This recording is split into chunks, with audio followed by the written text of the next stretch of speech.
vamos a poder compartir este momento que se está viviendo en la humanidad, y el tema es la antroposofía y la pandemia, y vamos a cerrar con una meditación en el día de hoy. Así que bueno, muchas gracias a todos ustedes y también a todo el equipo Mantra con todo el trabajo que han realizado. Así que bueno, muchas gracias. Bueno, vamos a comenzar con el doctor Protoggini. Bueno, esta experiencia de la pandemia es una cosa, para los que tenemos unos cuantos años también, bastante difícil de entender. Yo, como digo siempre, he pasado la Segunda Guerra Mundial siendo chico, he visto revoluciones, he visto muchas cosas en el país, en el mundo, y nunca había una experiencia como esta de la pandemia, ¿no? De un año y pico ya en todo el mundo, y es fuerte. Entonces estuve recopilando también cosas que decía Steiner, que habla mucho de las epidemias también, desde el punto de vista esotérico, profundo, ¿no? ¿Qué tiene que ver? ¿Qué hay atrás de esto del virus? El virus es lo visible, lo último, ¿no? ¿Qué hay atrás de esto para la humanidad? Él hace una descripción que hasta el siglo XV, más o menos, a 1600 y pico, lo que era cultural así era que las enfermedades las mandaba Dios o el diablo.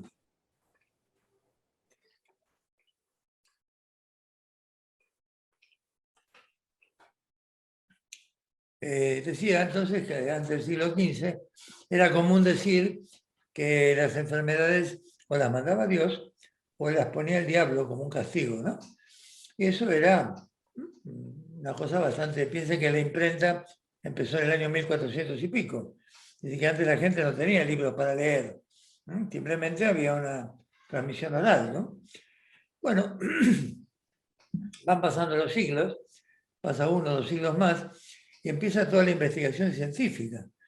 Entonces empiezan a descubrir los bacilos, empiezan a descubrir las bacterias, que eran más pequeñas, todavía no se hablaba de los virus ahí en ese momento, y empieza a haber una mutación, una dotación.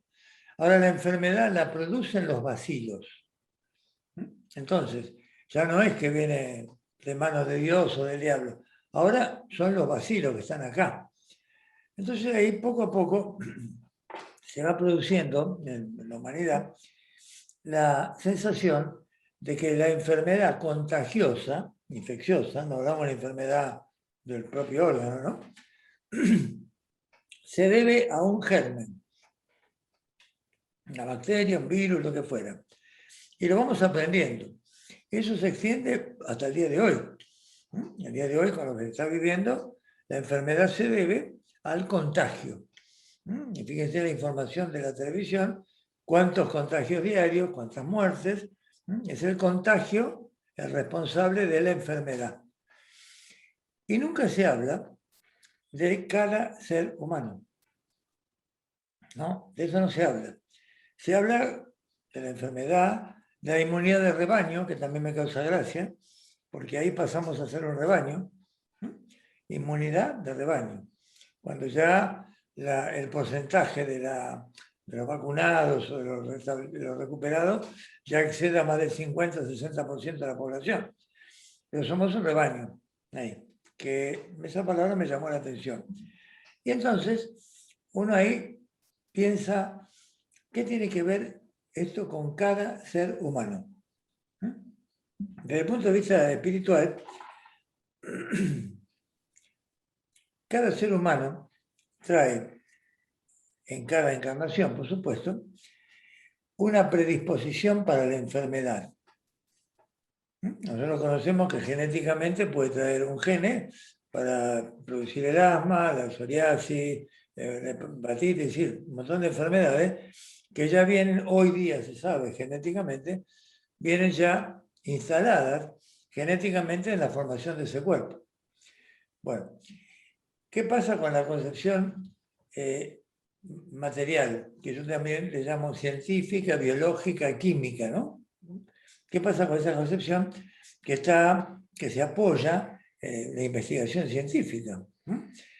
¿Y qué sucede, por ejemplo, a eso frente al contagio del cuerpo humano, con la otra concepción espiritual de la existencia humana, y que esta existencia de en cada cuerpo, en cada ser que nace, tiene una historia previa? Primero de vidas anteriores. Y muy más importante, no lo que pasa en cada vida entre el nacimiento y la muerte, en lo que pasa entre la muerte y el nuevo nacimiento. Entonces, ahí es algo que la ciencia, bueno, ¿cómo se demuestra que ese ser fue otro ser o fue otra persona en otra vida?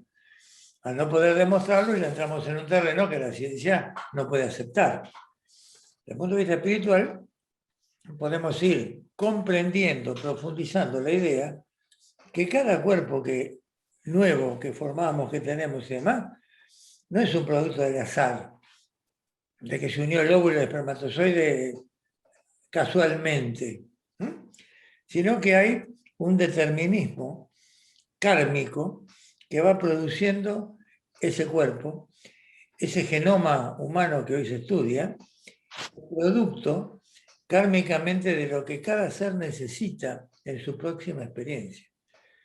Entonces, fíjense que si ya empezamos a considerar las cosas de esa manera, ya no podemos hablar del contagio indiscriminadamente. Ya tenemos que pensarlo de otra manera distinta, ¿no? A ver,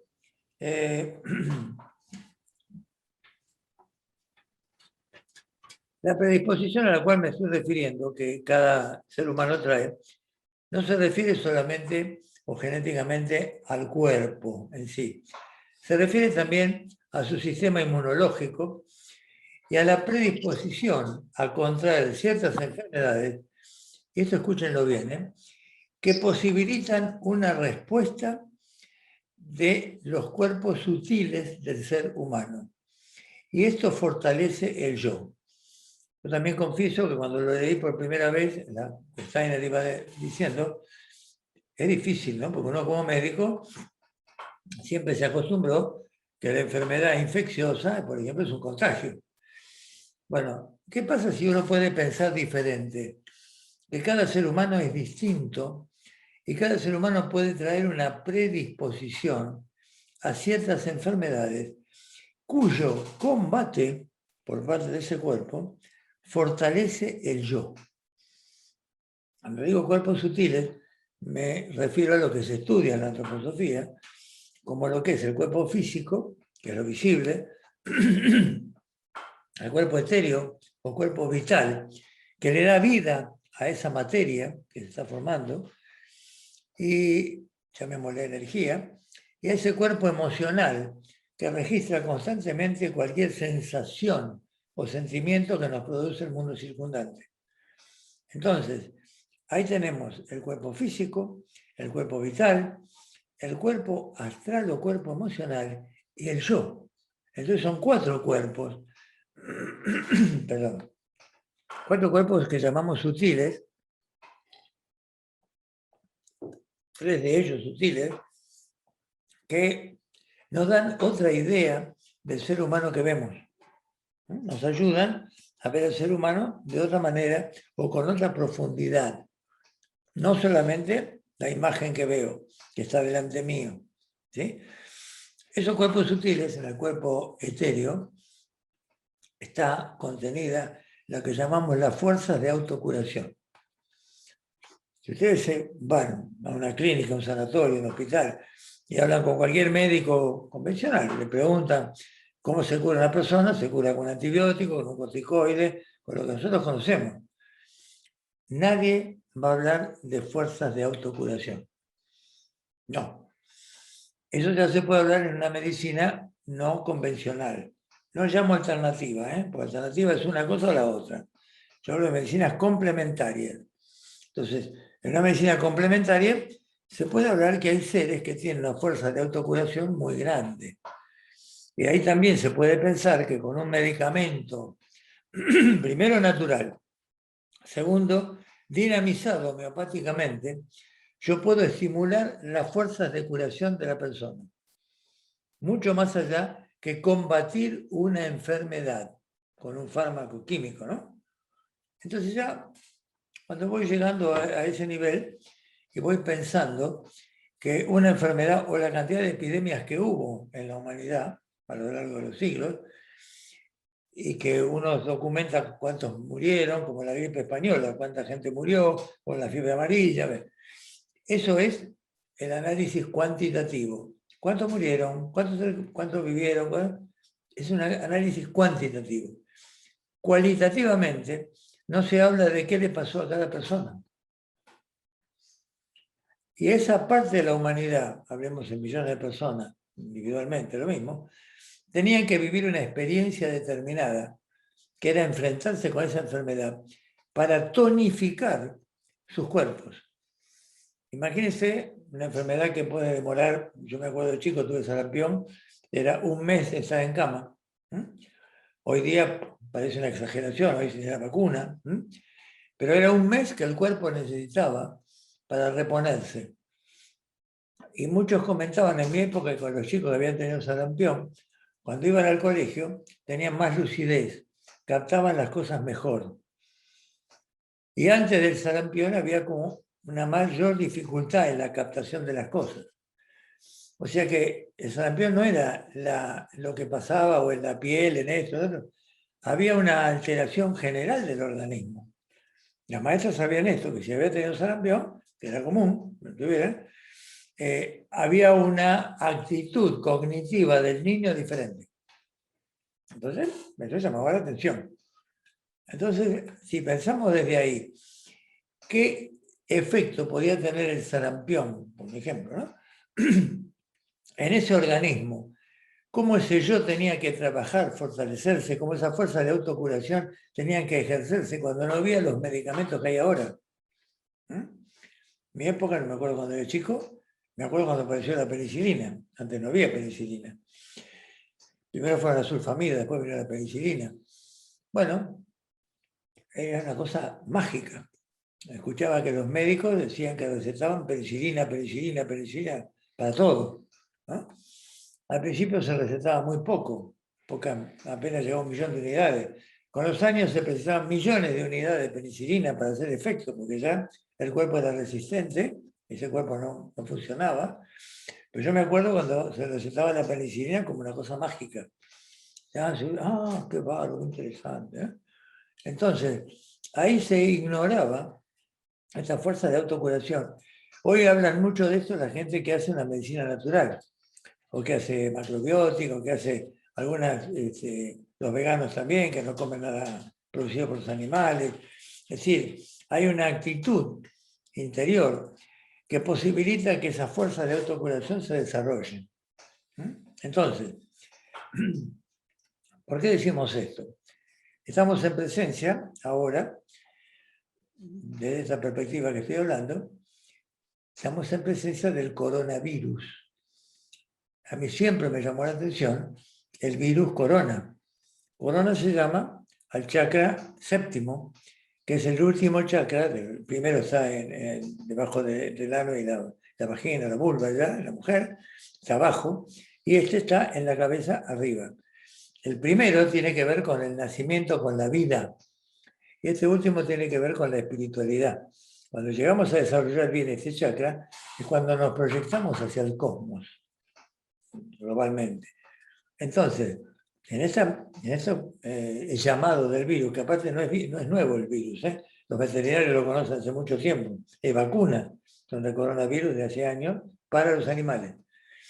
Entonces, acá pensamos en esto, que ese virus sea el virus corona. ¿Qué está hablando del ser humano? ¿Qué significa corona, que se le llama así a este chakra, que es el séptimo, y que tiene que ver con la parte espiritual? Casualmente, entre comillas, este es el virus corona. Entonces, cuando ese virus ataca, produce un efecto o moviliza al ser humano, yo anoté acá algunas cosas que pueden pasar normalmente. Primero, un cuadro asintomático. Ni nos enteramos que tuvimos el contacto con el virus.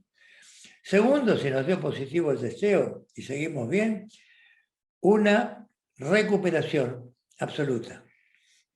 En la Argentina hay 4 millones de contagios y pico, y hay 3.600.000 recuperados, que es como gente que se ha vacunado. Vamos, ¿no? Tercero, la agravación de una enfermedad previa. Si hay una enfermedad previa complicada, de la cual muere mucha gente todos los años antes del coronavirus, ¿sí? El contacto con el coronavirus hace que esa enfermedad se acelere, se proyecte de tal manera que complica a la persona a un grado complicado, ¿no? ¿Verdad? Y una cantidad importante de muertes del cuerpo físico.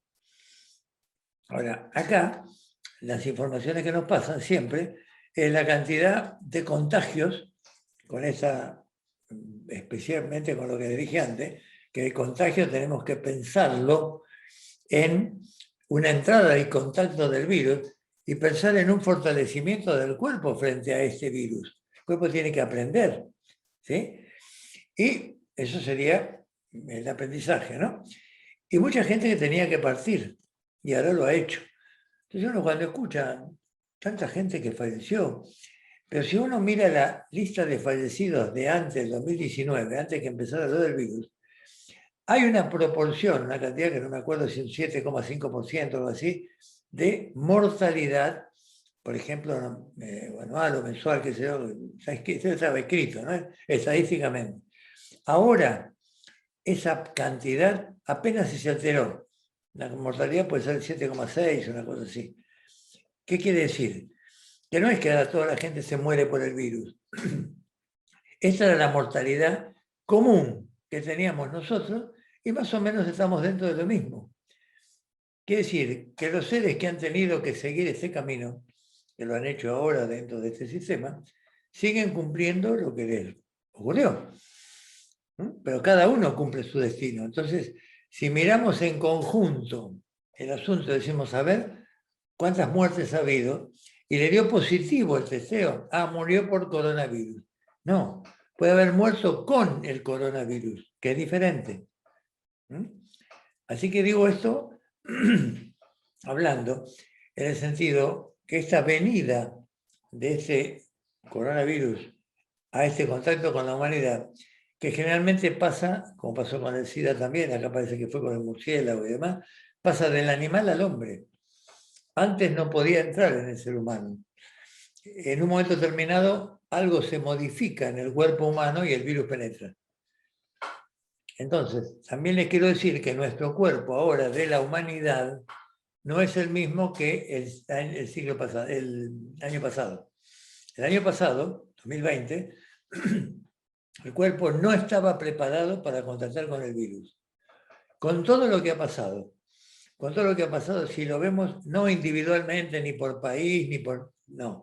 Si lo vemos a nivel de la humanidad en esta pandemia, el cuerpo propio del ser humano de esta humanidad ha tenido contacto y está aprendiendo a vivir y convivir con el virus. A defenderse. La mortalidad es mínima igual, sigue siendo mínima. ¿Que hay nuevas cepas? Sí. Era la de Manaus, la del Reino Unido, la de Delta. Perfecto. Seguirá habiendo cepas porque el virus va mutando. Pero lo que nunca dicen es cómo nuestro sistema inmunológico va aprendiendo a defenderse. Entonces, no es que se incrementó la cantidad de muertes por el coronavirus, como dice la televisión. Yo también lo escuché en televisión, una persona que dijo, bueno, antes de hablar de la muerte por coronavirus, vamos a hablar de cuál es la tasa de mortalidad del país antes de que empiece la pandemia. Entonces ahí es donde uno piensa, recapacita. A nivel mundial creo que estamos en los 170 millones de infectados y 150 millones recuperados, una cosa así. Ha sido realmente como una movida para el cuerpo humano en general. Viva acá, viva en China, en África, en el sudeste asiático, donde le guste. Pero hemos tenido como seres humanos un contacto con la atmósfera que rodea la Tierra. En esa atmósfera que todos participamos y de la cual todos respiramos eso, ha habido una infiltración de ese virus. Entonces, en medio de todo esto, lo que uno tiene que pensar, que si cada uno ha seguido su evolución por su destino kármico, no porque se contagió con el virus, esto nos está enseñando algo. ¿Qué nos está diciendo todo esto? ¿No? Yo pienso que con esta clara visión del ser humano así, en cuerpo, alma y espíritu, se incorpora al conocimiento científico de la ciencia actual el conocimiento espiritual de la trascendencia. ¿Qué significa esta? La trascendencia del espíritu humano y su necesidad de experimentar distintas encarnaciones físicas para su evolución. Esa es la antroposofía. Entonces, cuando uno lo menciona así, dice, bueno, es un criterio de la antroposofía. Sí, yo lo dije la vez pasada en un reportaje también. Hay infinidad de clínicas en Europa, acá había una que después no se cerró, que practican esta medicina. Con todos los avances que puede hacer la medicina alemana, austríaca, lo que fuera, que hacen esta medicina. Entonces esto no es una teoría, hace más de 100 años ya que se pone en práctica esto que estamos hablando. Y que la medicina que usamos, una medicina natural, puede producir los efectos que estamos estudiando como médicos en lo que Steiner nos legó.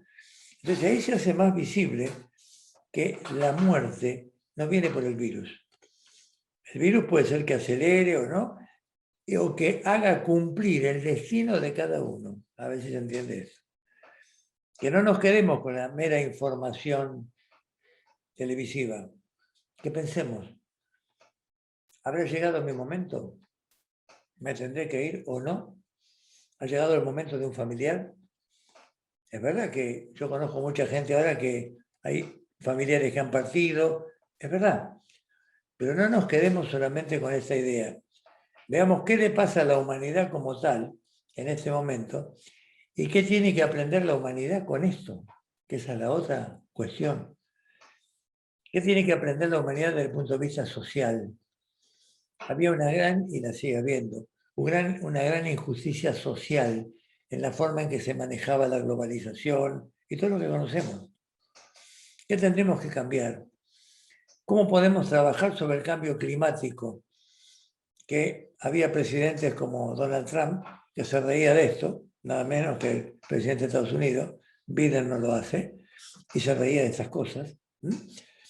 ¿Cómo tenemos que hacer? Así también se fue del Club de París, que era donde se ponían de acuerdo para ver cómo se podía combatir el cambio climático. Porque un aumento de la temperatura de 1 grado a nivel de todo lo que es la atmósfera es un peligro para la Tierra y para vivir acá. Entonces estamos hablando de una desigualdad social, un desequilibrio social, estamos hablando de un cuidado del clima, ¿sí? Estamos hablando de un cuidado de los animales, que es otra cosa que también tenemos que tener presente, el cuidado del reino animal.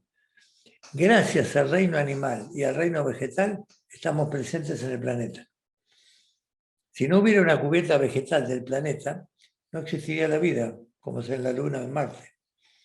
Pero como hay una cubierta vegetal, de ahí nos podemos alimentar.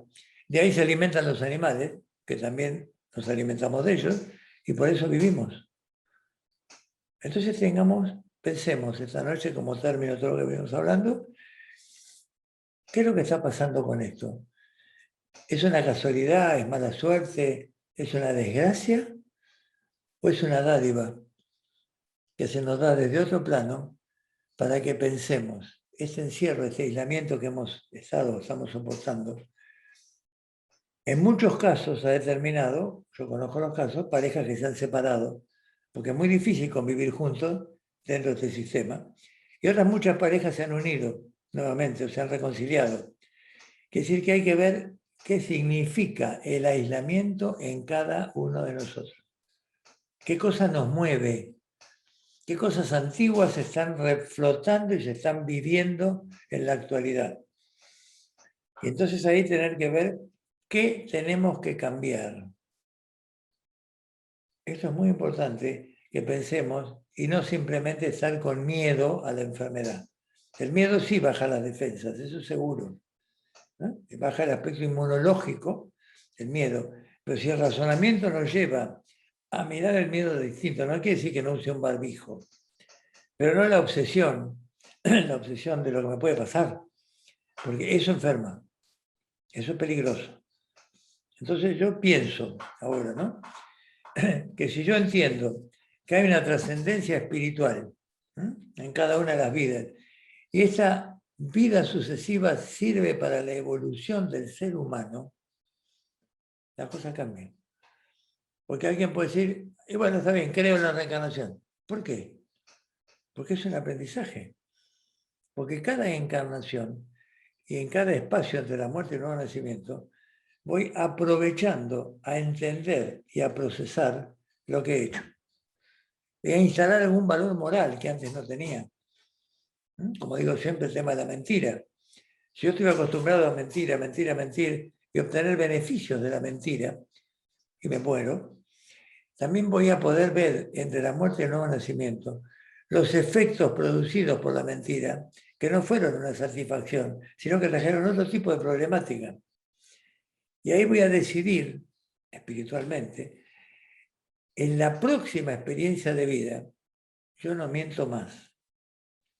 Y ahí nos topamos con una criatura chiquitita, 6, 7, 8 años, que jamás miente. Porque ni se le ocurre mentir. Dice, ay, qué bueno que es el niño. No, qué bueno no. ¿Cuántas cosas habrá pasado para que ahora decida que ese es el camino? Así hablamos también de las virtudes morales que puede haber, del respeto, del amor, de la dignidad. Valores que por ahí no los tenemos en cuenta. Y ahora nacemos a lo mejor con un motor interno que nos lleva, el camino es por acá. Y ahí nos tenemos que encontrar con personajes, que hablamos como que es nuestra familia, que la necesitamos por algo. Porque esos seres, en otra encarnación, ocuparon otros roles, no los de la familia seguramente. Y ahora, a muchos de ellos, nos toca, nos llega la posibilidad de compartir esa vida para solucionar problemas que no pudimos solucionar en vidas anteriores. Entonces, en vez de decir, uy, qué papá me tocó, uy, qué mamá, qué... No, ¿por qué yo estoy con ese papá y esa mamá? ¿Por qué tengo esta hermana que no trabaja y yo tengo que hacer todo el trabajo de ella y me pasa esto, como tantas veces lo escucho? A mí me tocó esta hermana. No, este es el ser con el cual había que compartir la vida. Y había que aprender cuál era el camino a seguir. Entonces, no olvidemos estos principios de la antroposofía en medio del discurso de la pandemia. Que no se puede, que es, que... Escúchenlo. Callada la boca y hagan silencio.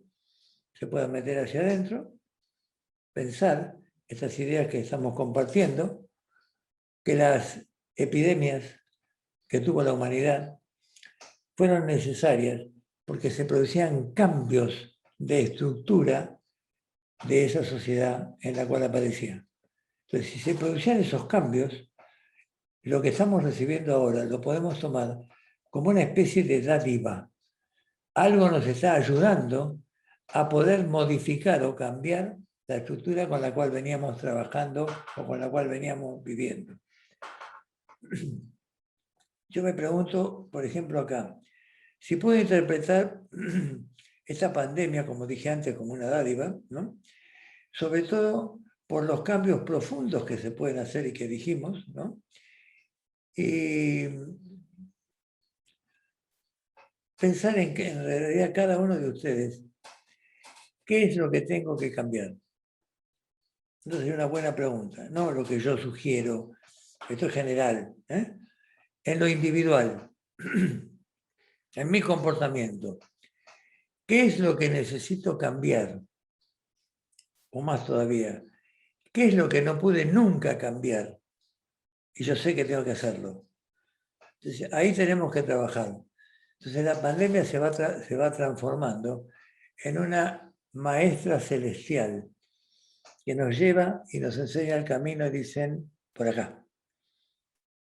Entonces fíjense que si podemos agradecer vivir la pandemia, ¿cuántos seres no la están viviendo, tuvieron que partir?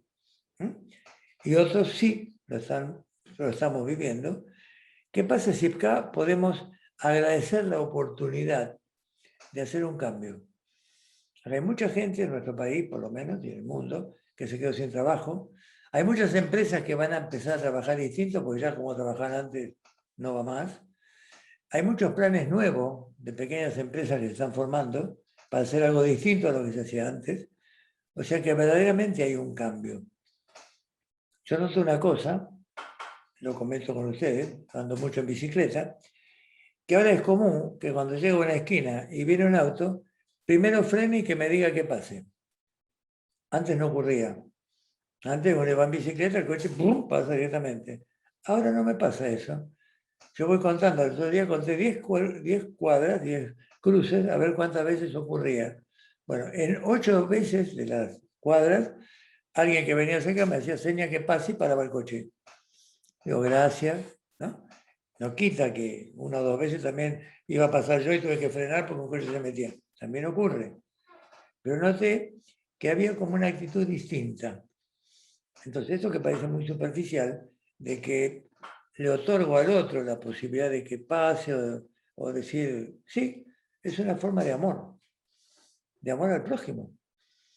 Entonces, si ahora realmente estamos movilizando cosas de este tipo, la pandemia no es una desgracia más, es una ayuda más que nos dan para tomar conciencia de otra manera.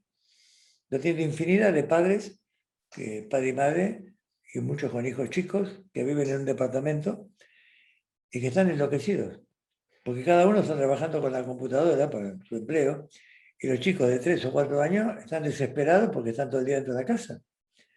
Es una prueba, en algunos casos, muy difícil, porque cada uno perdió bruscamente, de la mañana a la noche, su ritmo habitual de vida.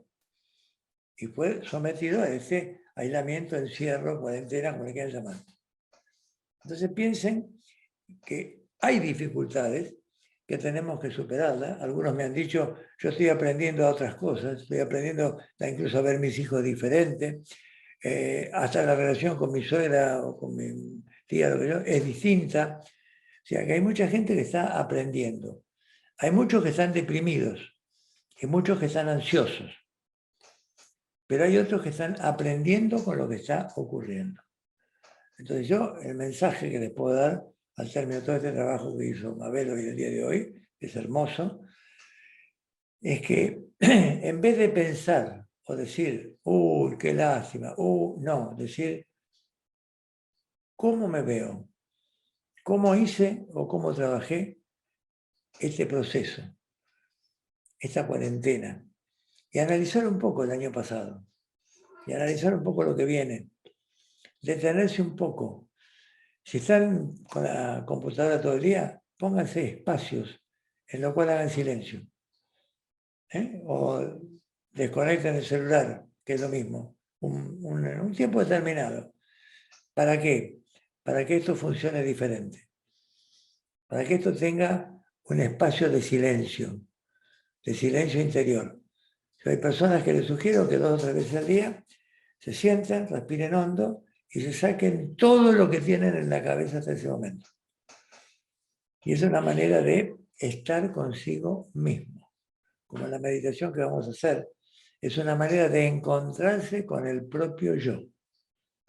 Cuando hablamos del propio yo, de la conciencia del sí mismo, no es lo que vivimos, no es la personalidad. Es el contacto espiritual con nuestro verdadero ser.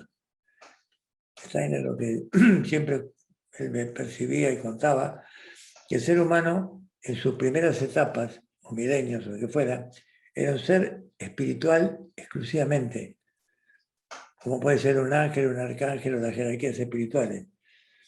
Y en un momento determinado pudo tener acceso a formar un cuerpo físico. Entonces, mucho tiempo después de que aparecieran ciertos animales y ciertas condiciones de la Tierra, recién empezó a aparecer cuerpos humanos en la Tierra. O sea, recién empezaban a ser habitados estos cuerpos por este espíritu. Tenía que hacer su experiencia terrícola. Tenía que ver qué es la Tierra. ¿Qué tengo que aprender de esto? Y ahí venía una experiencia nueva. Nosotros no nos damos cuenta porque normalmente cuando estamos encarnados y nos parece que esto es lo obvio. No. Imagínense, esto lo dice el budismo también, cuántos seres están pugnando por encarnar y no pueden.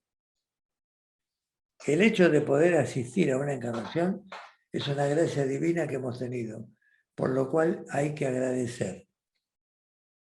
Esto que yo recomiendo al final de la existencia de 70, 80 años para arriba, perdonar y agradecer. Es el camino espiritual para cerrar lo que se vino realizando en toda la vida y prepararse para lo que viene. Entonces ténganlo presente.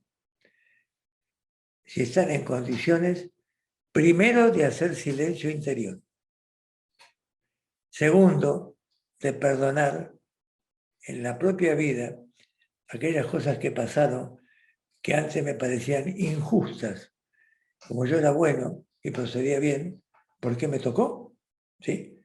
Todo tiene una razón y un sentido. Y todo va en procura del aprendizaje. Y después de eso, de poder hacer silencio, perdonar, viene el agradecimiento, con mayúscula. Agradezcan profundamente lo que aparentemente les ha tocado vivir. Digo aparentemente porque era lo que tenían que vivir, o teníamos que vivir. Entonces, agradecimiento. Profundo agradecimiento.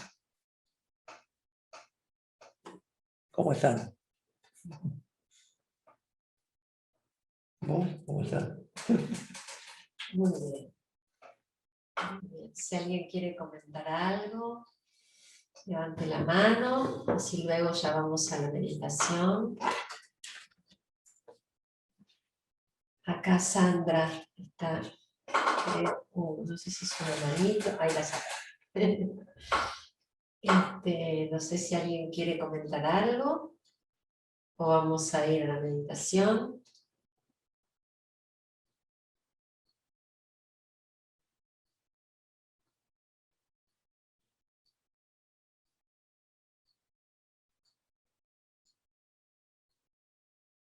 ¿Vos, Zulema, querías decir algo? No. Ah, porque te vi como que... No, están haciendo silencio, está bien. Bueno, entonces nosotros le vamos a proponer a todos... Sí, Zulema. En todo caso, lo difícil que es perdonar. Yo que siempre pienso que soy buena, pero hay cosas que... temas muy chiquitos a lo mejor, pero ahí están... Bueno, está bien. Tomaré conciencia de muchas cosas. Muchas gracias. Qué bueno. Bien, gracias, Zulema.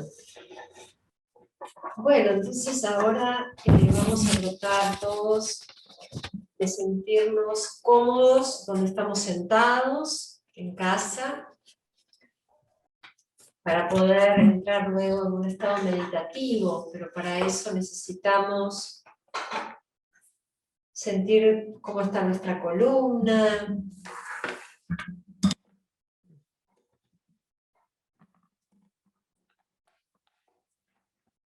qué zonas del cuerpo están más tensionadas, más rígidas.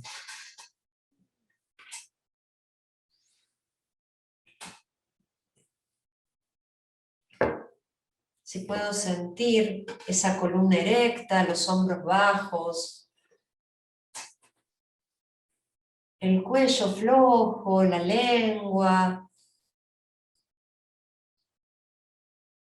para que la fuerza, la energía pueda fluir.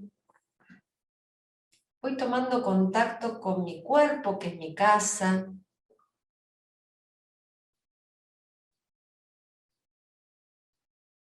¿Cómo me siento en mi casa, que es mi cuerpo?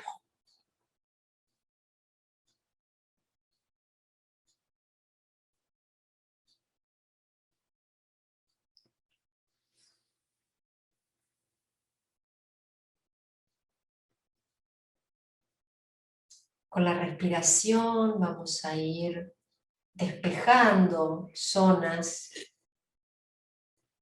anudadas.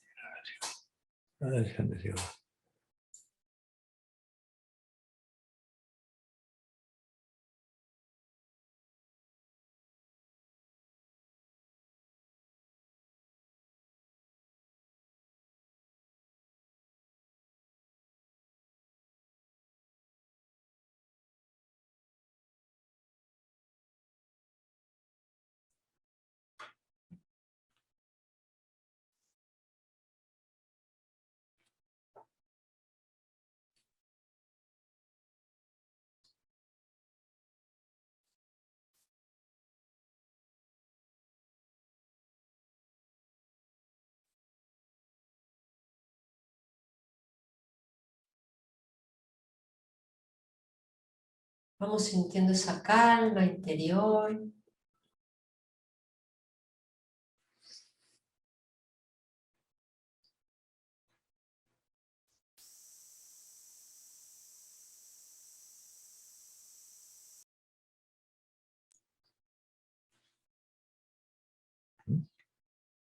Para entrar en un estado meditativo, de silencio.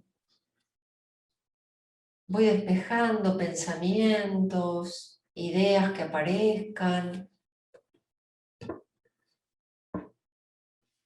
Simplemente la respiración nos va ayudando.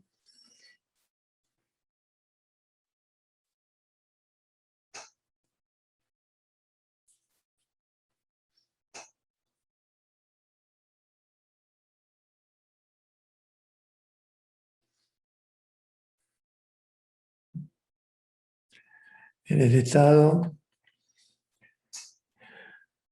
podemos cerrar los ojos, el cuello flojo y los hombros también. Y vamos poniendo atención en la respiración. Cuando inspiramos, esa atmósfera terrestre penetra en nuestro cuerpo, contenemos el aire unos segundos y luego expiramos. Largamos todo el aire y nos quedamos también unos segundos sin aire. Este acto respiratorio, que está representando el nacimiento y la muerte, es donde nos vamos a afirmar para percibir nuestro verdadero ser. En la inspiración nos relacionamos con nuestro cuerpito cuando recién nació y cortaban el cordón umbilical. En ese momento se realiza la primera inspiración de aire. Hasta ese momento el ser era un ser acuático. Ahora es un ser aéreo. Se dilata el pulmón, el aire penetra y me produce una sensación de vida, de agradecimiento a la vida. En el otro movimiento, la expiración, si a la palabra expirar le cambiamos la S por una X, expirar es morir. Y lo que ocurre en la muerte es el último aliento. Cuando hacemos esa expiración y nos quedamos sin aire, estamos acercándonos a otro plano. Entonces vamos a repasar profundamente la inspiración con el agradecimiento y la expiración con la sorpresa del nuevo estado del alma. Cuando expiro profundamente, ya no pertenezco a esta individualidad, ya me contacto con otra cosa. Y así, inspirando y conteniendo, y expirando profundamente, voy a visualizar delante mío nada más y nada menos que la salida del sol. Delante mío tengo un campo verde inmenso, un cielo celeste, hermoso, que va tomando color a medida que el astro rey emerge. Aunque en realidad somos nosotros los que nos movemos, pero nuestra visión desde la Tierra es como que el círculo solar se va elevando poco a poco. A medida que ese esbozo de círculo se transforma en un semicírculo luminoso, empiezo a recibir el calor y la luz primero en mi cabeza y una sensación de paz total que me invade completamente. a medida que la esfera solar va ascendiendo y llegamos casi a ver en totalidad el círculo solar, ese calor desciende por mi cuerpo. De la cabeza pasa al tórax, pulmones y corazón. Y la respiración es otra cosa. Y cuando veo la esfera solar en su totalidad y el cielo que ahora se torna celeste inmaculado, y veo el verde del suelo, de la Pachamama, de la tierra que me recibió una vez más, me alimentó una vez más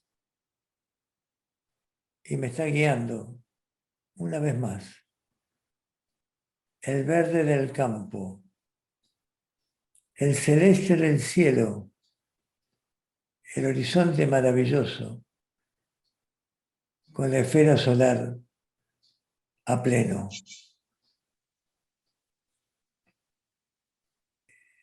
Cabeza iluminada, el tórax se ilumina y ahora el abdomen y los miembros inferiores y superiores irradian la luz del sol. Todo mi cuerpo es luz.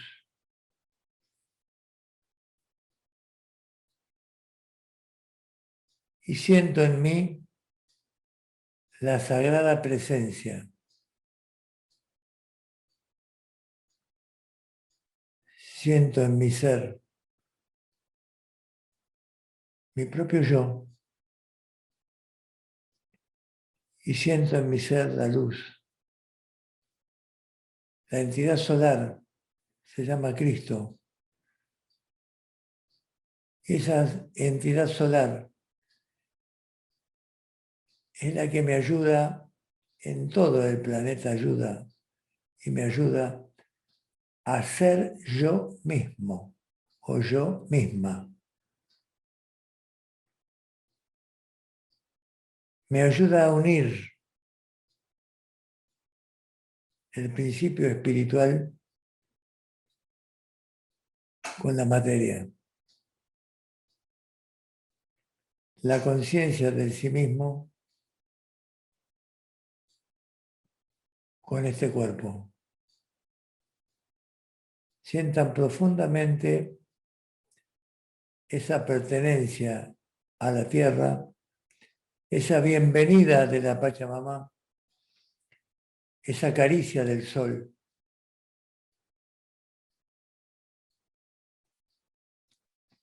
Y rememoren la propia vida. Y cuando recuerden episodios que hace tiempo no recordaban y ahora parezcan plenamente iluminados, significa entonces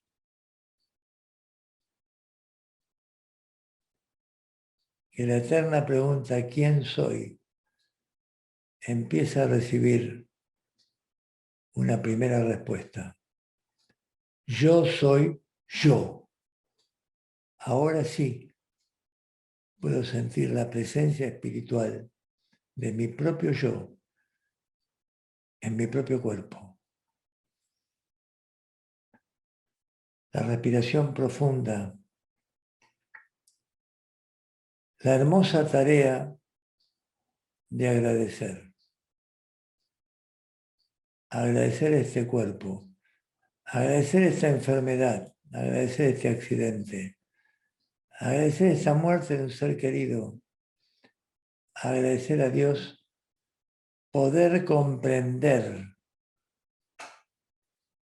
qué significa la vida humana.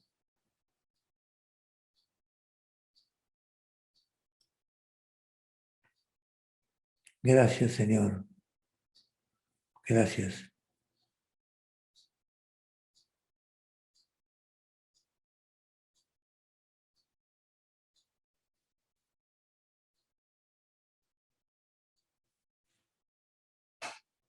La luz del sol fortalece la creación de la tierra. La luz solar de la verdad fortalece el corazón humano. Rudolf Steiner. Pero no.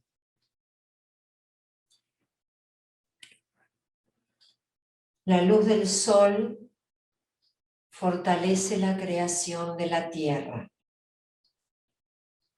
La luz solar de la verdad fortalece el corazón humano. Rudolf Steiner.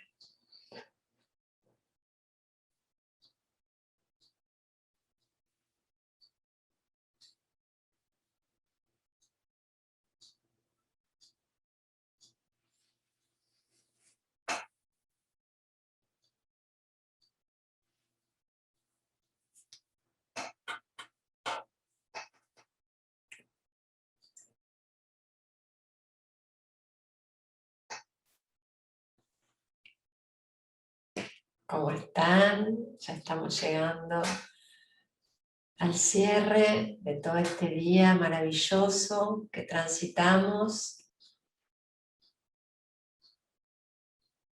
Muchísimas, muchísimas gracias a todos por estar, por participar.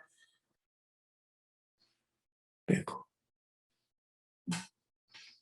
Daniela y Celeste.